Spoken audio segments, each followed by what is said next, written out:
नमस्कार। ओम गंग गणपतये नमः। मैं अरविंद शुक्ला, एस्ट्रो तक में आपका स्वागत है। आइए जानते हैं चैत्र मास कृष्ण पक्ष की पाप मोचनी एकादशी। सबसे पहले श्री हरि विष्णु जी का ध्यान करते हैं। सशंख चक्रम शकरेत कुंडलम सपीत वस्त्रम सरसीरुहे क्षणम सहारवक्षस्थल कौस्तुभाश्रियं नमामि विष्णुं शिरसा चतुर्भुजं। श्री परमात्मने नमः। एकादशी व्रत के विषय का महत्व जितना कुछ कहा जाए उतना कम है। अब एकादशी सबसे पहले तो आप जान लीजिए कि उपवास और व्रत का क्या है। यह पाप मोचनी एकादशी जन्म जन्मांतरों के पापों को नष्ट करके धन धान्य को प्रदान करती है। इसका यह विशेष महत्व है। अब जानते हैं व्रत उपवास का क्या महत्व है। उपवास, उप माने नजदीक, वास माने भगवान के नजदीक वास होना, उसको कहते हैं उपवास। अब व्रत रहते कैसे हैं कि 5 ज्ञानेंद्रिय और 5 कर्मेंद्रिय 11वां मन के सहित एकादशी का व्रत जो रहता है या एकादशी का व्रत जो रहा जाए वो विशेष महत्वदायक होता है। एकादशी व्रत के विषय में कहते हैं गीता गंगा च गायत्री। गीता ज्ञान की अमृतमयी है, संपूर्ण ज्ञान उसमें भरा हुआ है। और क्यों? क्योंकि भगवान श्री कृष्ण के मुखारविंदों से गाई गई है। गंगा निर्मल जल, जो कि ये ताप को पूरी तरह से नष्ट करती हैं, पाप को शमन करती हैं और व्यक्ति को बहुत ही जो है पवित्र निर्मल बना देती हैं। यहाँ तक कि अस्थि भी जब उनमें डाली जाती हैं तो अस्थि मात्र डालने से प्राणी को मोक्ष प्राप्त होता है। गायत्री, गायत्री मंत्र अपने आप में एक विशेष मंत्र है, जो गाय के गर्भ से जिसका जन्म हुआ है और वेद माता कही गई है। तो गायत्री मंत्र अपने आप में एक विशिष्ट मंत्र है। तो जैसे गीता गंगा च गायत्री, कहते हैं गीता गंगोदकम पित्वा पुनर्जन्म न विद्यते। जो गीता रूपी ज्ञान में डुबकी लगाता है उसका पुनर्जन्म नहीं होता है। उसी प्रकार इस पाप मोचनी एकादशी का जो व्यक्ति व्रत रहता है उसको पुनर्जन्म फिर नहीं लेना पड़ता है। इतना महान इसके विषय में कहा गया है। व्रत आप एक दिन पहले जो है दोपहर के बाद से खाना छोड़ दीजिए, और यदि लेते भी हैं तो बहुत ही हल्का खाना लें ताकि आपका जो है शरीर अगले दिन के लिए बहुत हल्का रहे।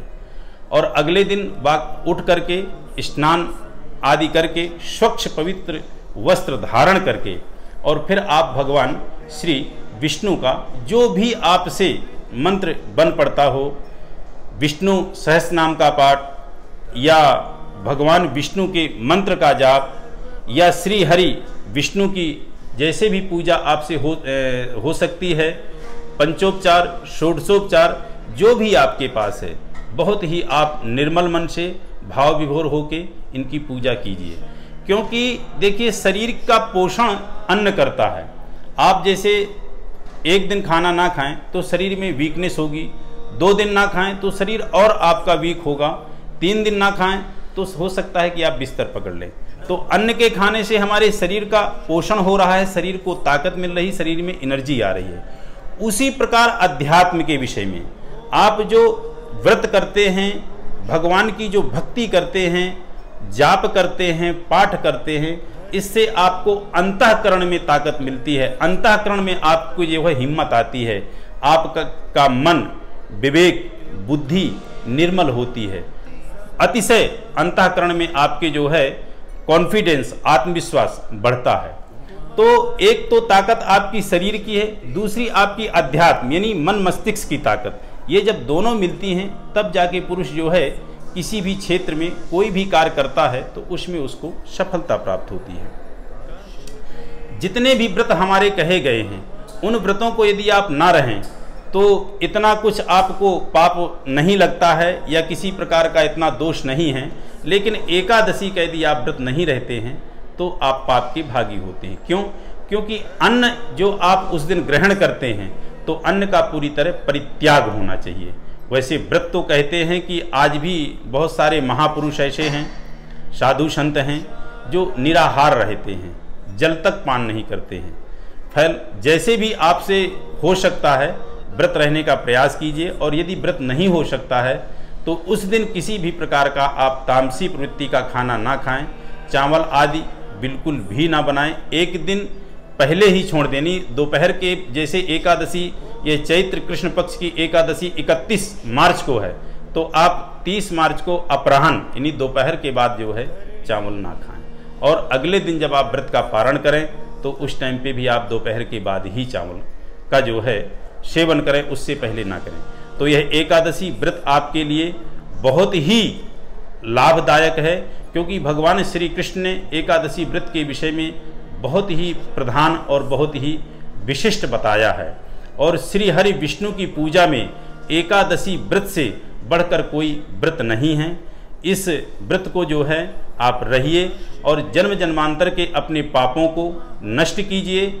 और यह व्रत सिर्फ एक चीज़ का दाता नहीं कि पापों को नष्ट करेगा, आपको धन धान्य में वृद्धि करेगा, सुख शांति प्रदान करेगा, और आपके पितरों को भी मोक्ष प्राप्त होगा। यह पाप मोचनी एकादशी थी। वो भी किसी प्रकार की पीड़ा और पाप से ग्रसित हैं, तो इस प्रकार की व्रत रहने से उनके लिए यदि आप कामना करते हो तो उनको भी मोक्ष प्राप्त होगा।